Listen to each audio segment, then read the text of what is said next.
Nisikie vigelegele za Yesu kanisa. Haleluya.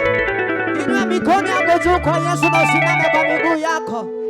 Inua mikono yako juu useme na Bwana kwa dakika 3, mwambie Bwana asante. Yesu umekuwa mwaminifu kwa maisha yangu. Na Jehova ninakushukuru kwa sababu wewe ni mwema. Sijaona kulinganishwa na wewe Bwana. Hajakuwepo na hatawahi kuwepo Yesu.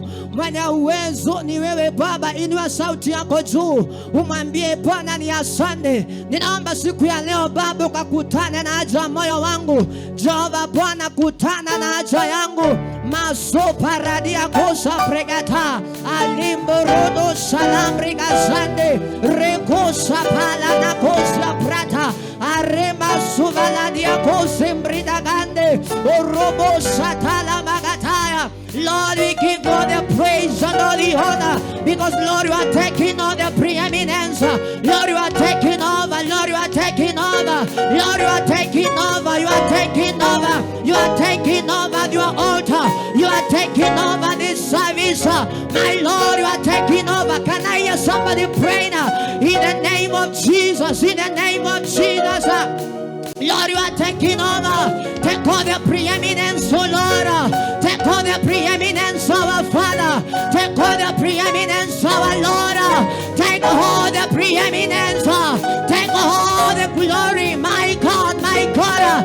Can I see somebody worshiping the Lord in seconds in the name of Jesus? Lepo shapalagadia, arobriga sande brigatando. Oh, shagalabarabalabagades.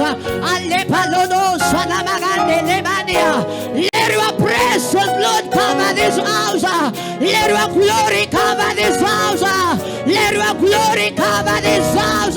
May your power overflow here. In the name of Jesus. Your outpouring spirit may be manifest in our midst. In the name of Jesus. Lord, we give you the praise. Lord, you are worthy. Shapalakos enamriga salabagades. I have seen other combat to Lord. Jawadi Ebenezer. Wakati Yesu natawala. Hakuna nguvu za giza. The Bible tells me, oh Lord, darkness comprehends not the light. When you are here, Heavenly Father, no devil can stay here. When Lord is here, no demon can stay around. When the power of God is at work, no witch can cross against you. My Lord, my Lord, my Lord. Sarabakataya. Let me see you pray. Let me see you pray. Let me see you pray. Let me see you pray. Shapalagatesa. Like tunge connect na yanga. Umwambie Bwana niko hapa. Pass me not, oh Lord. Pass me not, my maker. Woo! Shalabagades. Lo paranagades kembriga balande. Sobarala makambre salana magande. Yes, Lord, yes, Lord, yes, Lord. Oh my God, the one in Jesus. Baba unastahili Yesu.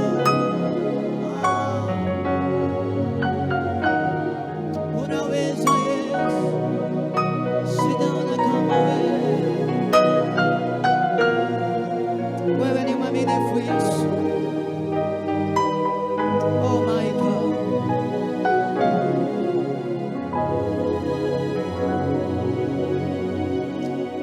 you, Holy Spirit of the Lord. I want us to welcome the man of God in this presence.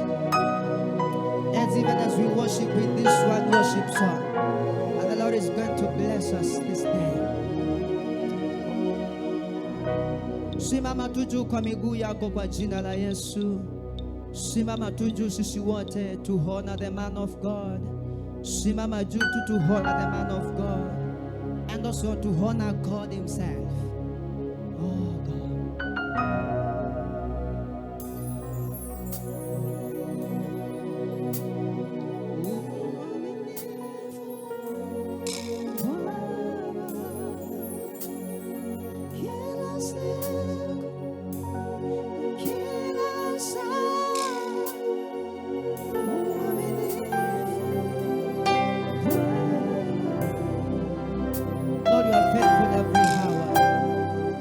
Second, Lord, you are faithful. Kuna kinywa chako waambie Mungu, wakati neno lako linapokuja Bwana, wacha nikapate mchana mzuri katika moyo wangu Yesu. In the name of Jesus.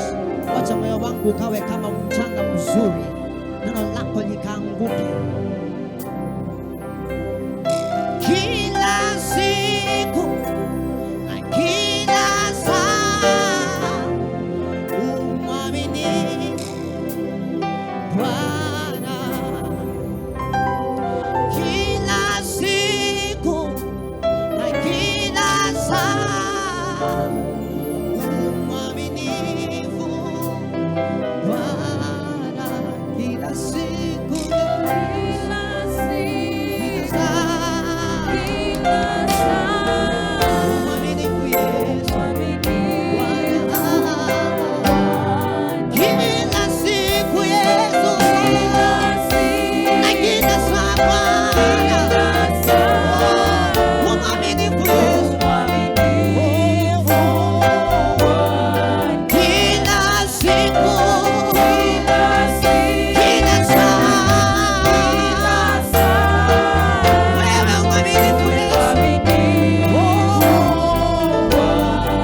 Lord, you are faithful every hour, every second. Lord, you are faithful.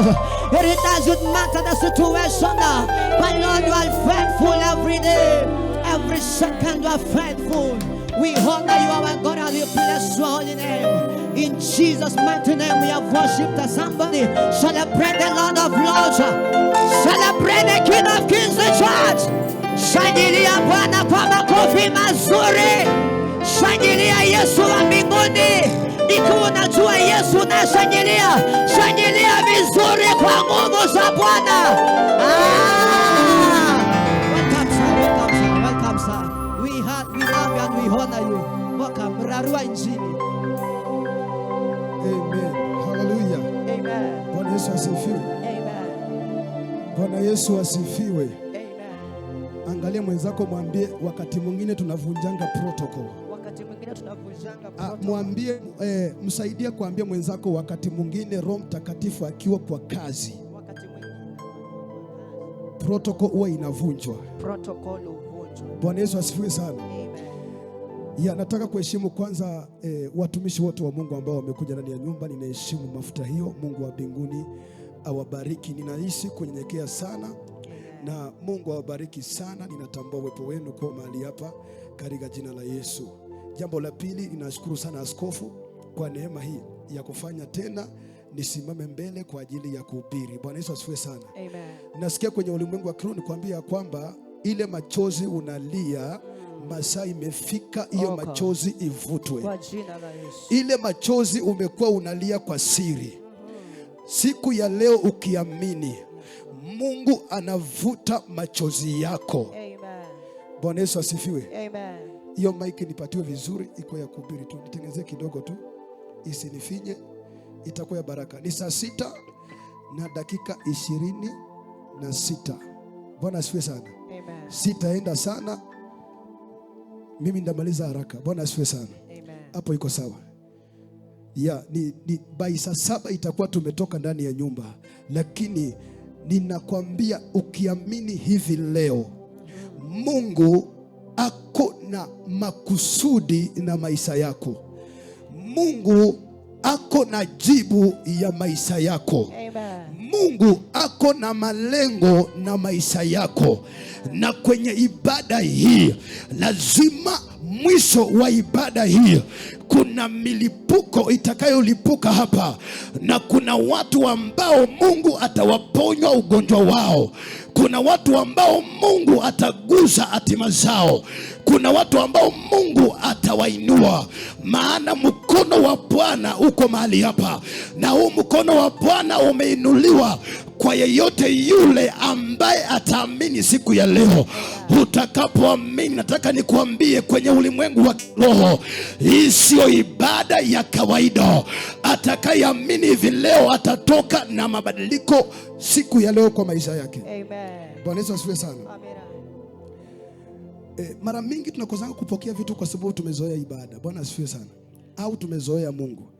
Ni vizuri unapoingia kwa nyumba ya Bwana usikubali kuzoea ibada. Kila wakati wa ibada ione tofauti. Uweze ukaelewa ni nini ambacho Mungu amepanga ile siku kwa ajili ya maisha yako. Bwana Yesu asifiwe sana. Amen. Roho ya mazoea ndio roho ambayo inatuangamiza. Na ndio roho ambayo inafanya hatupokei vitu vya Mungu. Maana kuna vitu ambavyo tumezoeana navyo vinafanya tunazuiliwa. Lakini leo Mungu anawachilia neema mpya itakayoshuka juu ya mtu, na mtu ataguzwa na upako ya damu ya Yesu. Mtu atainuliwa kutoka ndani ya shida ambayo ilikuwa imemfinyilia. Maandiko inasema aombaye kwa siri, masaa imefika ajibiwe kwa wazi. Amen. In the mighty name of Jesus. Bwana Yesu asifiwe sana. Amen. Wakati Mungu anaumba mwanadamu, huwa anamuumba na nyota, au huwa anamuumba na future ya vile atakuwa. Bwana asifiwe sana. Katika Biblia utakuja kupata kwamba kuna mtu ambaye anaitwa Yeremia. Biblia inamtambua Yeremia 1, ukisoma 5 ukiteremka. Yeremia ni mtu ambaye alitambulikana na Bwana kabla hajazaliwa, na kuna kitu ambacho kilikuwa kimewekwa ndani ya mtumishi wa Mungu anaitwa Yeremia. Biblia inasema ya kwamba Mungu akamwambia, kabla hujazaliwa nilikujua na nilikutakaza ukiwa ndani ya tumbo ya mama yako uwe nabii wa mataifa. So unapokuja au unapozaliwa, kila mtu huwa anazaliwa na malengo ya kufanikiwa kwenye maisha. Huwa anazaliwa na nyota ili kwamba awe mtu fulani, lakini kila ambacho kinafanyika haujafika kwa hatima yako. Kuna watu ambao kazi yao wanajua kuangalia destiny ya mtu. Bwana asifiwe sana. Haujafika kwa malengo yako, haujafika kwa maono yako. Maana kuna watu ambao wanajua kuangalia kesho ya mtu. Inawezekana ninazungumza na mtu hapa ambaye kesho yake ilikamatwa. Inawezekana nazungumza na mtu ambaye nyota yake ilikamatwa. Inawezekana naongea na mtu ambaye maono yake yalikamatwa. Leo nimekuja na neno la urejesho, nikuambie chochote ambacho adui alikichukua, masaa imefika Mungu akurejeshea. Chochote ambacho adui alimiliki, wapendwa, inarejea juu ya maisha yako. Chochote ambacho kilizimwa kwako, masaa imefika Mungu ainue tena. Inawezekana ulikuwa na maono ya kuwa mwanabiashara, ulikuwa na maono ya kutoka nchi za nje, ulikuwa na maono ya kuinuka, lakini adui akakuja akazimisha. Leo nimekuletea habari njema, nikuambie ya kwamba kilichokufa ndani yako Jehova anakiinua tena. Sitaki kujua ni nini ilizima kwako, lakini kwa jina la Yesu inafufuka. Hawajanielewa hawa. Bwana Yesu asifiwe sana. Sitaki kujua ni nini walizima kwako, lakini leo Mungu anaiinua kwa jina la Yesu. Sitaki kujua walikamata nini kwa maisha yako, sitaki kujua ni nini kiligeuzwa kwa maisha yako, lakini leo nimekuja kukuambia ya kwamba jina la Yesu peke yake ndio jina ambalo linaweza kukufungua kutoka ndani ya yale matatizo umekuwa nayo. Leo nimekuja kukuambia ya kwamba maisha yako lazima yatafunguliwa, lazima ufike mahali ambapo Mungu yeye alipanga ufike. Leo nimekuja tu kutabiria mtu mmoja ambaye anaamini injili hiyo. Injili si ya watu wengi, ni ya wale watu ambao wanaamini kila ambacho unazungumza kwa anga yao. Unabii ni maneno, na maneno ndio huunda vitu kwenye ulimwengu wa kiroho. Ninapotamka maneno inaumbika kwa anga yako.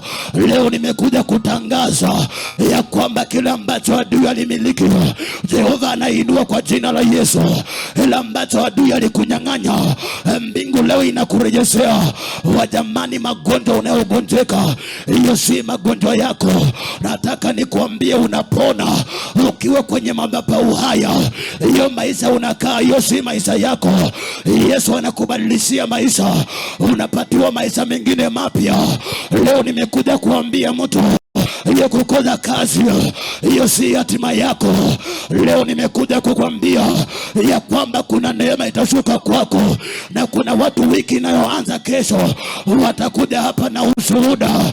Hizo milango ya kazi ifunguke mara moja, hiyo milango ya biashara ifunguke mara moja, hiyo milango waliofunga ifunguke, hiyo milango waliofunga inafunguka. Bwana Yesu asifiwe sana. Wangapi wananielewa? Utadhani naanza kumbe namaliza. Maandiko inaniambia kwenye Isaya 45 mstari wa 2 ya kwamba yeye Bwana ataenda mbele yako, alafu anasema atapasawazisha mahali palipo paruzuka. Anasema atakata mapingu ya chuma na atakata malango ya shaba, alafu anasema atakupa hazina na mali ambayo wachawi waliweka mahali pasiri. Wengi wenu wamefanikiwa kwa sababu malango yenu yamefungwa kwenye ulimwengu wa kiroho. Wengine hamuinuki kwa sababu malango wadui walifunga, lakini hii ni ahadi ambaye Mungu anamwaidia Koreshi, ndio mtumishi wake. Maandiko inaniambia ya kwamba wakati Mungu alitazama na akaona vile, akasema mwenyewe kwa kinywa chake ya kwamba nitaenda mbele yako. Leo nimekuja kuambia mtu mmoja hapa ya kwamba Mungu aende mbele yako. Mungu aende mbele yako. Mungu aende mbele yako. Hii ni maneno ambaye Mungu anatamka wakati anaenda mbele yako. Anaondoa vizuizi, anaondoa milima, anaondoa kila madhabahu ambayo imekuwa inakuzuilia. I prophesy ya kwamba anapoenda mbele yako kuna vitu ambazo zinatolewa. Anaondoa rejection, anaondoa roho ya mauti, anaondoa kila roho ambayo imekufinyilia. Alafu anasema atakupa hazina ya mali iliyofichwa mahali pasiri. Bwana Yesu asifiwe sana. Ambie mwenzako, leo natoka hapa kama nimepokea. Mwambie, leo natoka hapa kama nimepokea. Wacha leo nikwambie, wakati Mungu wako ataenda mbele yako, kuna vitu viwili ambavyo atavifanya. Kitu ya kwanza, atakata mapingu ya chuma. Hii ni mambo ya roho ambaye Mungu alikuwa ameitazama. Wakati atakata malango ya chuma, atakata kila milango ya shaba, ile mapingu ya shaba ambayo ilikuwa imewekwa kwa ajili yako. Ndio maana unakamata pesa inapotea, unajaribu kuinua biashara inakufa. Kumbe kuna kitu kilifanyika kwenye ulimwengu wa kiroho. Ukijaribu kusevu pesa ufanye kitu fulani, magonjwa inatokea ndani ya familia, hiyo pesa inaenda. Leo nimekuja kufunga kila roho ambayo imekuwa inatesa maisha yako. Leo tumekuja kutangazia wale wachawi ambao wamekumonita, wale waganga ambao wamekuzuilia kwa muda mrefu. Leo nimekuja kukuambia ya kwamba Mungu ni mtunza maagano. Yeye ulifuatilia neno lake ili kulitimiza. Leo ametamka juu yako, lazima kilichokufunga itavunjika. Bwana Yesu asifiwe sana. Kilichofunga maisha yako kitavunjika. Kilichofunga uchumi wako kitavunjika. Iliyofunga ndoa yako itavunjika. Iliyofunga hatima yako itavunjika. Maana Bwana anaenda mbele yako. Maandiko inaniambia kwamba Mungu yeye ndio aliuluku giza, anaelewa giza vizuri. Mahali waliweka mali yako, ninatuma radi ya damu ya Yesu. Mahali waliweka nyota yako, ninatuma radi ya damu ya Yesu. Mahali waliweka maisha yako, natuma radi ya Jehova. Wajamani, natuma moto. Wajamani, natuma moto. Wajamani, natuma moto. Wajamani, natuma moto. Mahali waliweka maisha yako, mahali waliweka ndoa yako, mahali waliweka elimu yako, mahali waliweka biashara yako, leo Jehova amekuja. Leo Bwana amekuja. Anaenda mbele yako. Anaenda mbele yako. Anaenda mbele yako. Anachomoa hatima yako. Anachomoa baraka yako. Wamekuteza ya kutosha, wamekulilisha ya kutosha, umelia sana. Leo Jehova amekuja. Leo Bwana amesikia kilio chako.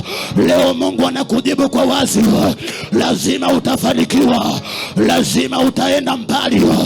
Hii ni maneno ya kinabii ninayekutabiria. Lazima uinuke ndani ya jamii yenu, ndani ya familia yenu. Lazima uinuke. Lazima uinuke. Bana, lazima uinuke.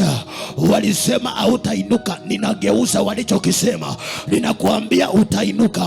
Walisema hautafaulu, nageuza mambo yao, nikwambie utafaulu.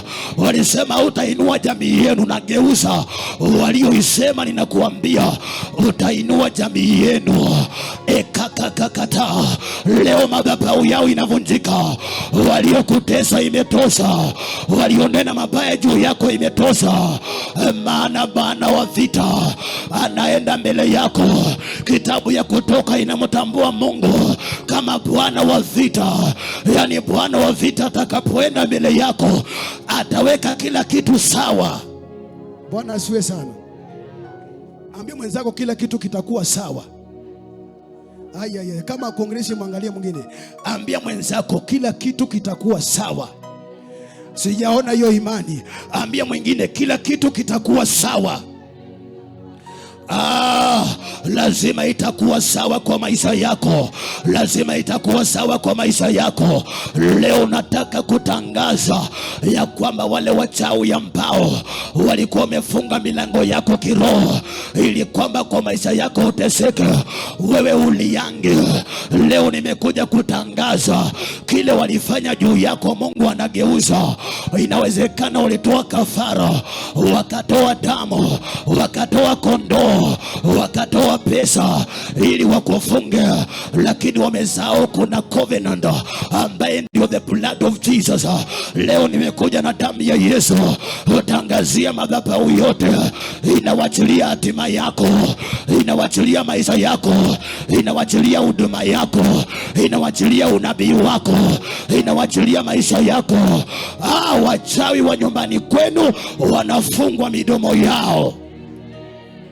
Bwana Yesu asifiwe sana. Ambia mwenzako wanafungwa midomo yao. Bwana asifiwe sana. Mimi si mwalimu, mimi ni apostle. Bwana asifiwe sana. Wewe ukitarajia nifundishe uko na shida. Bwana Yesu asifiwe sana. Leo nimekuja kuambia mtu madhabahu iliyofanyika kwako inavunjika kwa damu ya Yesu. Madhabahu iliyoinuliwa juu yako leo Bwana anaivunja. Maagano iliyotengenezwa kwako leo Bwana anaiondoa. Leo ninakutangazia ya kwamba Bwana anaenda mbele yako, naye anapasawazisha, naye anakuondolea zile milima, anakuondolea zile vikwazo, anakuondolea zile maroho, na anakupatia mali yako. Una watu hapa nyota yao Mungu anainua leo hii. Nyota yako mahali walipeleka, sitaki kujua ni wapi walipeleka. Inawezekana walipeleka Uganda, inawezekana walipeleka Nigeria, inawezekana iko ndani ya bahari, lakini leo kwa damu ya Yesu nyota ya moto ikawake leo, nyota ya moto ikainuka leo, nyota ya kazi, nyota ya biashara, nyota ya huduma inuke juu ya moto, nyota ya kuenda mbali, nyota ya masomo leo inuke juu ya moto. I prophesy ya kwamba inainuka leo. I prophesy ya kwamba inainuka leo.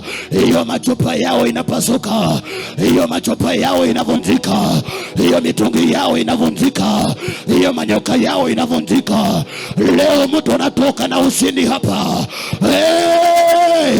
Mtu anatoka na ushindi hapa, mtu anainuliwa hapa. Hiyo shida ya magonjwa inaenda, hiyo shida ya tumbo inaenda, hiyo shida ya kifua inaenda. Leo iko moto mahali hapa, leo iko moto mahali hapa. Leo Jehova anakuguza, anageuza maisha yako. Leo Bwana anakuinua, leo Bwana anakuinua. Bwana Yesu asifiwe sana. Ninasikia moto ndani ya nyumba hii. Ninasikia moto ndani ya nyumba hii. In the mighty name of Jesus. Kwa nini ulie kwa sababu ya shida ya tumbo? Kwa nini ulie kwa sababu ya shida ya mgongo? Leo kwa jina la Yesu, yoyote ana matatizo inakauka juu ya hii madhabahu. Yoyote aliye na shida inaishia kwenye madhabahu haya. Na mchawi unayemjua ninamtangazia Mungu amweke chini kwa jina la Yesu. Yule mganga unayemjua ninamwambia leo kwa neno la Bwana ya kwamba anamalizika kwa damu ya Yesu, anamalizika kwa damu ya Yesu. Huyo mchawi unamjua anakufa, sitaki kujua ako wapi, lakini Mungu anamwangamiza, lakini Bwana anamweka chini. Leo Mungu anampiga na radi ya damu ya Yesu. Bwana Yesu asifiwe sana. Wakati ambapo Mungu atakapoondoa vitu zote zilizofanyika kwako, pointi ya mwisho anasema nami sasa ndakupa hazina. Kumbe kuna watu tunakaa na hazina zetu zimekamatwa katika ulimwengu wa kiroho. Nishawahi kuambia kwamba life is spiritual. Bwana asifiwe sana. So kuna watu ambao wameibiwa vitu vyao katika ulimwengu wa kiroho, na kuna watu wanamiliki vitu vyako kwenye ulimwengu wa kiroho. Bwana asifiwe sana. Hicho ndicho kitu ambacho Mungu anakitazama. Lazima ujue maneno ya Mungu ni maneno ya roho. So alitazama vitu kiroho, si kimwili. Bwana asifiwe sana. Alichunguza, na alipochunguza akaona ndio ni mtumishi wangu, lakini kuna mambo yaliyofanyika katika anga. Vitu vyake vimekamatwa na vimefungwa, na ndio maana tuko hapa. Tumebeba neema, tunamtumikia Bwana, lakini ukiangalia maisha yetu yamefungwa. Leo Mungu ameleta jawabu juu yetu ya kwamba kile kilifungwa Mungu anaifungua kwa jina la Yesu. Yoyote anataka kupokea baraka zake, unainua mikono yako unamwambia Mungu ninapokea. Yoyote anataka kupokea nyota yake, wewe inua mikono. Wiki hii lazima kuna watu watarudi kwa madhabahu na ushuhuda. Hii mimi natabiri kwa imani, kuna watu Jumapili inayokuja watakuja hapa na ushuhuda. Wajamani, pokea mali yako. Wajamani, pokea vitu yako ambayo watu walikuwa wamemiliki. Pokea afya yako, pokea kazi yako, pokea mahitaji yako ambaye adui alikuwa amechukua. Pokea amani yako. Leo ninatabiri, ninavyoongea hivi nasikia Roho wa Bwana akiniambia kuna watu hapa hawana amani ndani ya moyo. Leo natangaza, pokea amani. Pokea amani ndani ya moyo wako. Pokea amani ndani ya moyo wako. Wacha kujiuliza maswali. Mungu ameona hiyo na amekuja kukujibu. Bwana asifiwe sana. Wacha maswali, Mungu amekuja kukujibu. Bwana asifiwe sana. Wacha kujihurumia, Mungu ameona na amekuja kwa ajili yako. In the mighty name of Jesus, amekuja kwa ajili yako. Ninarudia tena nikisema, wiki inayokuja lazima kuna watu Mungu anaenda kuwafanyia miujiza katika jina la Yesu Kristo. Kuna watu Mungu anawainua, hamtalia tena. Hiyo kilio kuanzia leo ivutwe. Hiyo kilio ivutwe kuanzia leo, na Mungu abadilishe historia yako. Mungu abadilishe mtazamo wako. Mungu akuwekee mtazamo mwingine katika jina la Yesu Kristo. Ninakutabiria kwa damu ya Yesu ya kwamba mali yako yoyote imewahi chukuliwa, ninatangaza irejeshwe kwako. Aina yoyote ya vitu yako imewahi chukuliwa, leo ninakuambia Mungu awachilie kwako in Jesus name. Bwana Yesu asifiwe sana. Nisema utadhani inaanza 10 na maliza. Nisema tamaliza saa 7. Ni saa ngapi? Amen. Bwana Yesu asifiwe sana. Mimi ni mtu wa masaa. Bwana asifiwe sana. Mimi ni mtu wa time. Mimi ni mtu wa time sana. Hiyo ndio kitu ambayo nina Roho Mtakatifu amenifundisha sana. Bwana Yesu asifiwe sana. Leo nataka tu nitamke kwa wale watu ambao wako na imani. Yaani wale watu ambao wanatamani, yaani ndani ya mioyo yao wanasikia kwamba mimi nataka nitoke hapa kama nimebeba kitu. Bwana asifiwe sana. Nataka tu nitoke hapa kama nimebeba kitu. Kama nimebeba kitu. Either umebeba uponyaji au kazi. Jambo lote ambalo unatamani Mungu atende. Tunaposimama na miguu yetu. Mimi nasema siubiringi sana. Bwana asifiwe sana. Tunaposimama na miguu yetu. Tunaposimama na miguu yetu. In Jesus mighty name. In Jesus mighty name. Unatamani Mungu akuguse, unatamani hii neema, unatamani Mungu awachilie neema kwako. Nataka ukimbie hapa, Mungu atawachilia neema kwako katika jina la Yesu. Watu wote ambao ni wagonjwa, kimbia. Kama wewe ni mgonjwa, kimbia. Mungu anakugusa in the name of Jesus. Kama wewe ni mgonjwa, kimbia. Kama una ombi lolote, kimbia.